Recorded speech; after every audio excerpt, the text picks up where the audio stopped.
ભાગીદાર ને કહી દેજે હાંજે અહીંયા વાળું કરવાનું છે, પાણીપુરી નો પ્રોગ્રામ છે. ભરતભાઈ હાંજે વાળું અહીંયા કરી લેજો ને જમવામાં છે પાણીપુરી.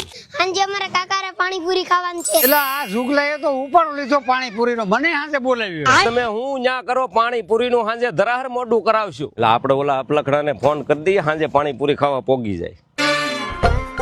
ઓહો જુગલભાઈ નો ફોન. હા જુગલભાઈ, જ્યાં વળ ખાશો કાંઈ કરતો નથી. આ ઈંદોળા હારે વળ ખાઈ, વળ ખાઈને ધરાઈ રહ્યો તો હાંજે પાણીપુરી ખાવા પોગી જાય છે. પાણીપુરી મારી 2 ડીશ હો. ઓલો ઘેરે કીધું ને 2 કિલો બટેટા બાફવાના, પછી ઓલો નકર અપલખણો કઈ વધવા નહીં દે. એટલે આ ઢાકેથી તો તળિયા સુધી પલળી ગયે. એ માંડવી ઓછી ખા, ઓછી હાંજે પાણીપુરી ખાવાની છે. થોડે રે હાંજે પાણીપુરી છે. હા વાહ વાહ અપલખણો લાવો લાવો ફટાફટ. એટલે અંધારું છું હવે, પાણીપુરી ને કેટલી વાર છે? હું એલા પાણીપુરી હવાર દીનો ઉપાડો લીધો. લાવો મારા ભાગની પાણીપુરી, હું ખાઈને વેતો થાવ. આ તો જલપુરી છે, આ તો કકડી આવે. આ તો બધાય ખાઈએ કે નાના ખાઈએ કે મોટાય ખાઈએ કે, તો હું એકલો ખાઈ જાય. 6 પડીકા છે ને પાછા. દોસ્તો તો આ અપલખણો હાસું કહે છે, આ પાણીપુરી નહીં, આ જલપુરી છે. આ ઘઉં ને રવામાં જ બને, આમાં મેંદો નથી આવતો. આ પૂરી મશીનમાં હાઇજેનિક બને છે.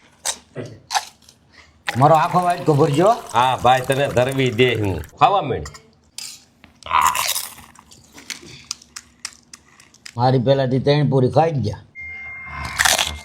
આ જલપુરી તમને કોઈ તમારા નજીકના બેકરીમાં મળી જાય, થોડીક જાહેરાત આપી દે ને ત્યાં હું 2 પૂરી ખાઈ લઉં. હા, તમે તમારી ઘરે જલપુરી બનાવો તો અમને બોલાવજો પાછા.